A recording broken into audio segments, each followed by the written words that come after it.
ये हम 10 घंटे से अभी इंतजार कर रहे हैं इस बॉर्डर पे, लेकिन हमें कोई नहीं निकाला है। कोई ऑफिशियल, कोई भी ऑफिशियल हमसे कांटेक्ट नहीं किया। कितना संभालेंगे अपने जूनियर्स को, संभालते संभालते अब कितना संभालें। देश की सच्चाई, सच छुपने नहीं देंगे। आदाब, मैं हूं हाफिज गुलाम सरवर और आप देख रहे हैं देश की सच्चाई। भारत के ओजस्वी प्रधानमंत्री, तेजस्वी प्रधानमंत्री और यशस्वी प्रधानमंत्री आदरणीय श्री नरेंद्र मोदी जी कोई भी ऐसा मौका नहीं है जिसका चुनाव में इस्तेमाल नहीं करते हैं। हाँ, उनके चाहने वाले उनके अनाप शनाप बातों पर इतना जबरदस्त भरोसा करते हैं कि तालियों की गड़गड़ाहट गूंजने लगती है। अब कोरोना तो आपको याद ही होगा, जब कोरोना आया तो पहली बार फरवरी में आया और केरल में एक मृत्यु भी हुई, जो छात्र थे चाइना से आए थे। उसके बाद इन्होंने महीनों चुप्पी साधने के बाद जब कोरोना ने भयावह रूप अख्तियार करना शुरू किया तो पहले ताली बजवाई, फिर थाली बजवाई, फिर दिया जलवाया, लेकिन उसके बावजूद भी बड़े ही डिप्लोमेटिक ढंग से कोरोना का श्रेय यानी आपदा प्रबंधन के नाम पर श्रेय चुनाव में लेने की कोशिश की। कई जगह सफलताएं भी मिली हैं, इसीलिए उसी का प्रयोग अब भी जारी है।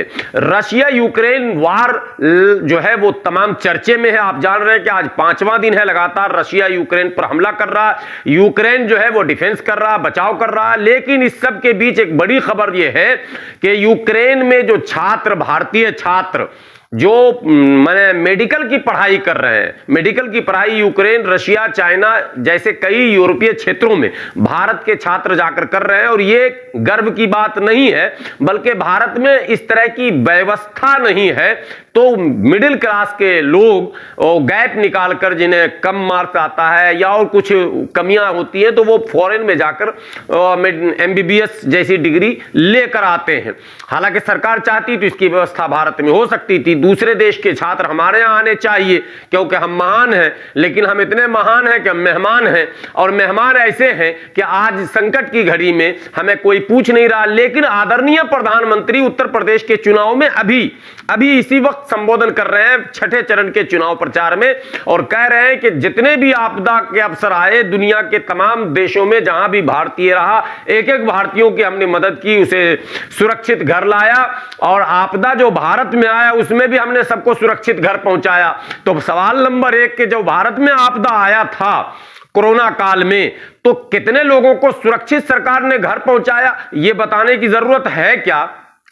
आपसे मैं पूछ रहा हूं, कमेंट बॉक्स में आप बताइएगा। मैं समझता हूं बिल्कुल नहीं है। सड़कों पर लावारिस लोग चल रहे थे, 100-100, 500-500, 1000-1000 किलोमीटर लोगों ने पैदल यात्राएं की हैं, यातना के साथ यात्रा।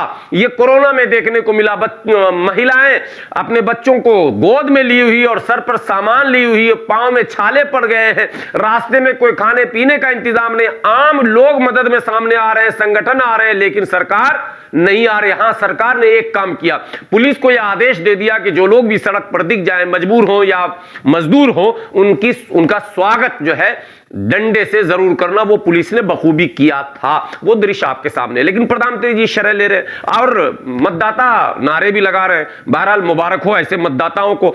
अब यूक्रेन से एक वीडियो जो वायरल हो रहा है वो मैं दिखा रहा हूं। पहले भी देश की सच्चाई ने आपको एक वीडियो दिखाया था, यूक्रेन के छात्र गुहार लगा रहे थे, लेकिन अब आज इस वक्त एक वीडियो वायरल हो रहा है जो कई चैनलों पर भी चलना शुरू हो चुका है।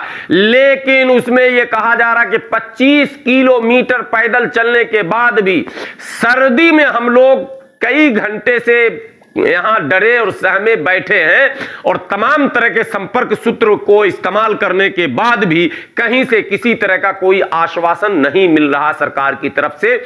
और एक छात्र तो रोता हुआ कह रहा है कि साहब, इससे तो अच्छा था मैं मिसाइल अटैक में मारा जाता, लेकिन जिस तरह की दुर्गति हमारी हो रही है यहां, ऐसा नहीं होता। अब सवाल नंबर 1 कि यूक्रेन और रशिया जो वार है वो अचानक नहीं हुआ है।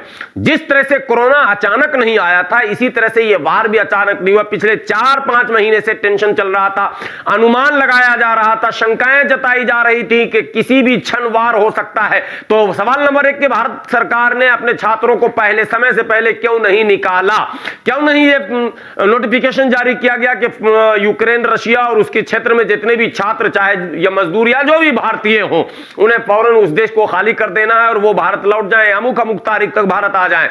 ऐसा नहीं हुआ। क्या सरकार इंतजार कर रही थी जब संकट में छात्र या तमाम लोग घिर जाएंगे तब हम उसका श्रेय लेंगे?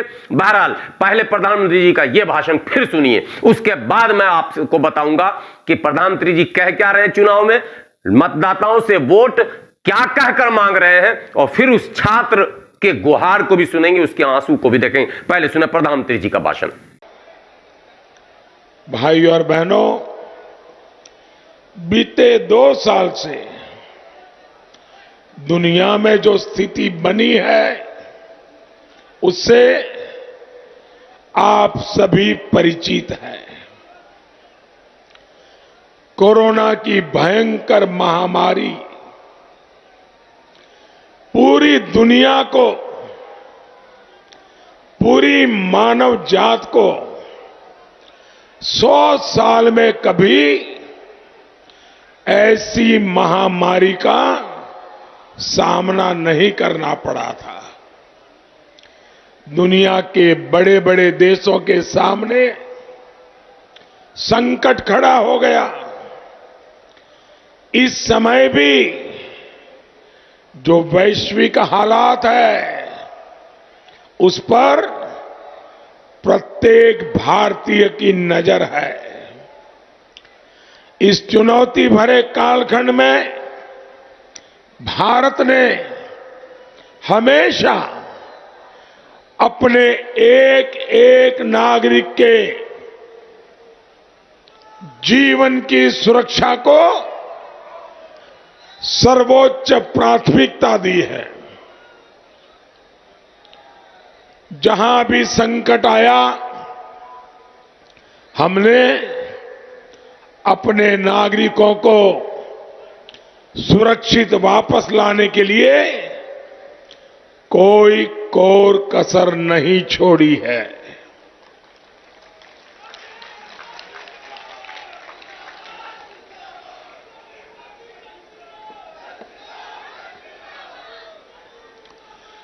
ऑपरेशन गंगा चलाकर हम यूक्रेन से भी हजारों भारतीयों को वापस ला रहे हैं।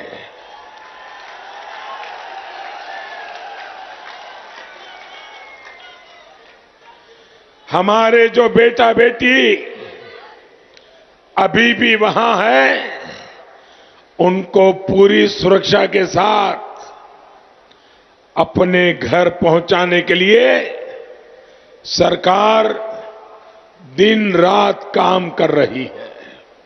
सुन लिया प्रधानमंत्री जी का भाषण, खूब श्रेय ले रहे हैं, क्रेडिट ले रहे हैं। अब आप कहेंगे कि मैं झूठ बोल रहा हूं, बिल्कुल कतई नहीं। आइए अब आप उस भारतीय छात्र का गुहार सुनिए जिस भारतीय को आज प्रधानमंत्री जी ये संबोधित करके कह रहे हैं कि हर संकट से हम उबार लेते हैं, निकाल लेते हैं। Operation Ganga, operation Yamuna, operation Sarju, operation न जाने क्या क्या, ऑपरेशन समंदर, ये नाम ये रखते हैं। और कई महीने लगेंगे इनको, जब तक के कई छात्र वहां जो है भूख प्यास से बिलबिलाता रहेगा, वैसा ही जैसे कोरोना में भूख और प्यास से लोग बिलबिला रहे थे। आइए अब उस छात्र को सुनिए। निर्णय आपके हाथ में है। एक विनती, एक गुजारिश, अगर चैनल को आपने अब तक सब्सक्राइब नहीं किया तो प्लीज प्लीज देश की सच्चाई चैनल को यूट्यूब पर जाकर सब्सक्राइब करें, बेल आइकॉन को प्रेस करें, और अगर वीडियो बेहतर लगे तो शेयर भी करें, कमेंट बॉक्स में अपनी राय भी दें। और हां, यदि फेसबुक पर देख रहे हो तो पेज को लाइक फॉलो जरूर करें। शुक्रिया। ये हम 10 घंटे से अभी इंतजार कर रहे हैं इस बॉर्डर पे, लेकिन हमें कोई नहीं निकाला है। कोई ऑफिशियल, कोई भी ऑफिशियल हमसे कांटेक्ट नहीं किया। कितना संभालेंगे अपने जूनियर्स को? संभालते संभालते अब कितना संभालें? दोपहर के 2 बजे कल से निकले हैं, अभी तक कोई कांटेक्ट नहीं हुआ। इससे अच्छा तो साला मर जाते हैं हम लोग।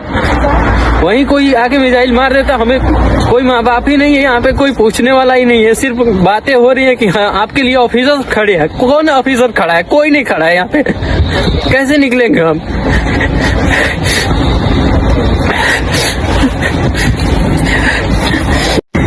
नमस्कार भाइयों बहनों, मेरा नाम निखिल कुमार है। मैं लबीब तनाइलो हैरिस की लबीब यूनिवर्सिटी का स्टूडेंट हूँ। कल हमें नोटिस आया पोलैंड से, इंडियन कम्युनिटी ऑफ पोलैंड से, कि जो बच्चे आना चाह रहे हैं वो आ सकते हैं, उन्हें सिलेंजिस्की बॉर्डर से निकाला जा रहा है। तो हमने खुद से अपना कैब करवाया। हम सभी लोगों ने अपने हॉस्टल से कैब कराया, कैब से निकले। कैब से निकलने के बाद हमें कुछ किलोमीटर जाने के बाद बहुत लंबी जाम मिली। तो पूरे जाम में कैब वाले ने हमें निकाल दिया।